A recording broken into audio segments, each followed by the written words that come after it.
Once upon a time, there was a girl, and she had such beautiful and long hair that everyone who saw her could not take their eyes off. The strands were so light, just golden. Therefore, they called her Goldilocks. For all her beauty, she was a very naughty little girl. Mom always allowed her to walk in the yard, but ordered her not to go into the woods behind their house. Goldilocks was very interested to know what is in that forest. And so, while Mother did not see, she somehow left the house into the forest. The girl walked for a long time in the forest. Either he finds a berry, then looks at a beautiful flower, then listens to how the birds sing. So she got lost in the forest. And suddenly she saw an unusual house in a clearing. Goldilocks approached him quietly. I walked around but did not see anyone.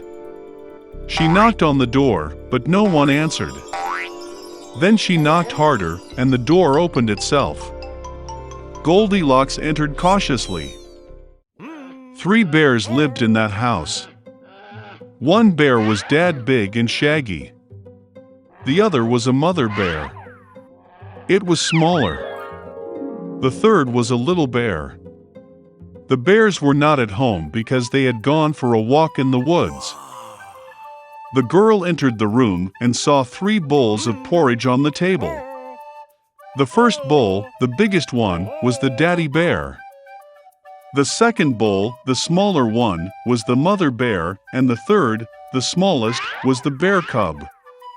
Near each bowl lay a spoon, large, medium, and small.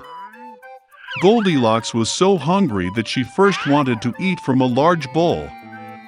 She took the largest spoon, took the porridge, tasted it, but the porridge was too hot. Then she took a medium spoon, took the porridge, tasted it, but the porridge was too cold. Finally, she took a small spoon and tasted the porridge from the small bowl. This porridge was neither hot nor cold, just right. And Goldilocks ate all the porridge from the little bowl. After eating, the girl wanted to sit and saw 3 chairs near the stove, one large, another smaller, and the third, very small, with a little red pillow. First, she tried to climb into the largest chair, but could not. Then the girl tried to sit on the middle chair, but it was very hard and uncomfortable. Finally, she sat down on the smallest chair, and it was just right for her. Goldilocks liked the chair so much that she began to swing on it. The chair cracked, broke, and she fell to the floor. The girl got up and went to another room. There were 3 beds, large, medium, and small. First, Goldilocks climbed onto the first bed, but it was too high and hard. I lay down on the middle one, it was too spacious and soft. The girl lay down on the third, smallest bed. She was just right for her. Goldilocks felt so comfortable and cozy that she quickly fell asleep. The girl was fast asleep when the bear family returned home. The bears got very hungry and immediately went to the table. Seeing his bowl, Papa Bear got really angry. Someone was eating my porridge. He growled. The bear mother also looked into her bowl and growled less loudly. Someone was eating from my bowl too. And the bear cub, seeing his empty bowl, cried loudly. Someone didn't just eat from my bowl, he ate all my porridge. The bears smelled something was wrong, left the table, and began to look around. Daddy Bear noticed that someone moved his chair and growled in a terrible voice. Someone was sitting on my chair. The bear mother looked at her chair and complained. Someone was sitting on my chair and moved it from its place. And then, the bear looked at his broken chair and again cried loudly. Someone did not just sit on my chair, but broke it. All 3 bears went cautiously into the bedroom.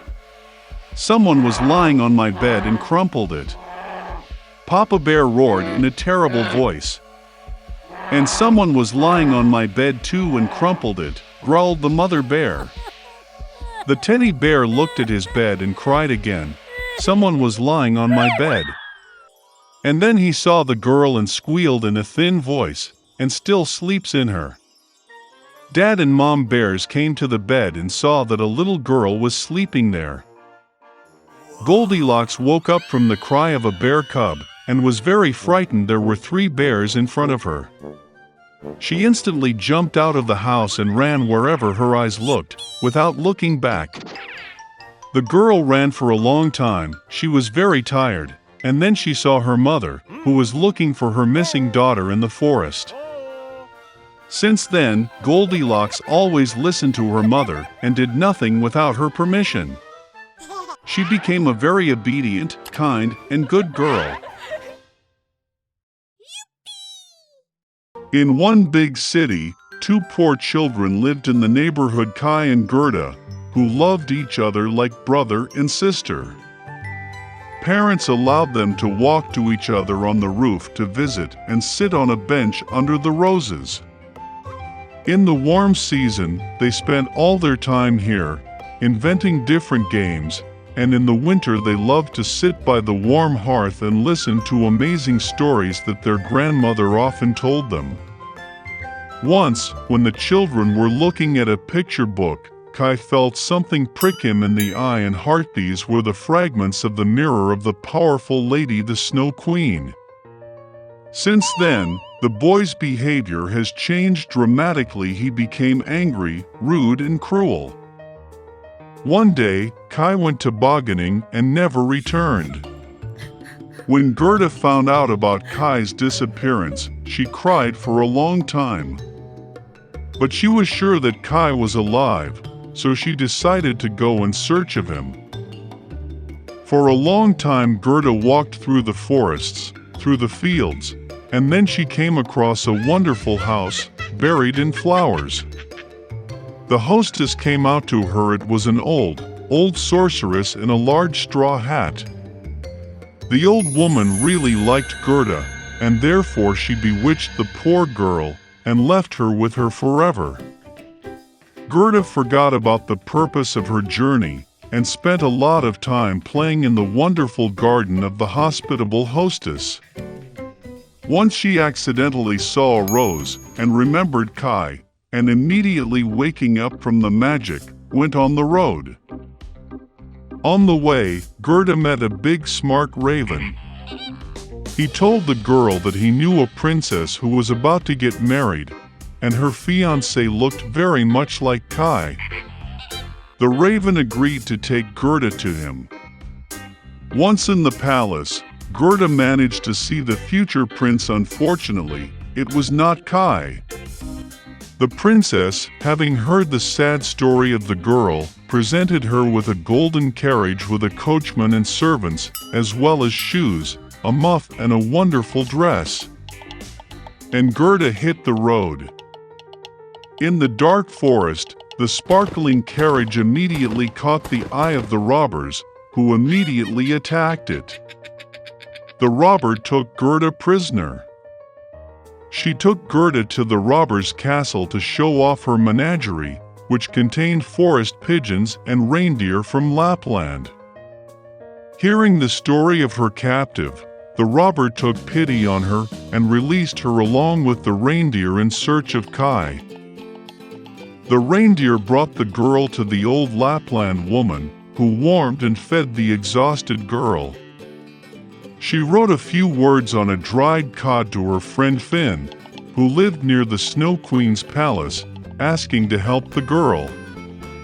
She explained to Gerda that the reason for Kai's bad behavior was the fragments of the mirror that hit his heart and eyes, and he would never be the same if the ice was not melted by the power of a warm, loving heart.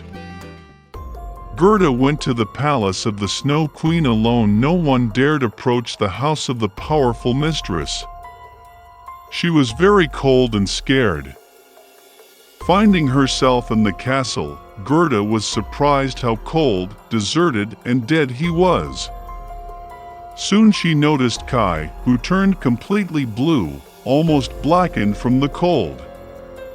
The boy sat in a corner and tried to lay out the word eternity from the ice floes, because in this case he would have received the whole world and a pair of new skates as a gift from the Snow Queen. Gerda rushed to Kai, hugged him tightly and cried.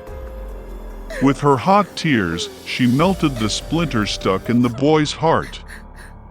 Having picked up, Kai also began to cry, and the second shard flowed out of his eyes along with tears. How happy they were to see each other! But there was no time for joy. They had to get out of the ice palace before the Snow Queen returned. When Kai and Gerda finally got out of the kingdom of the Snow Queen, they hurried home. On the way back, they met all the friends who helped Gerda in her search. At home, their favorite blooming roses were waiting for them, and everything that happened was soon forgotten by them, like a heavy dream.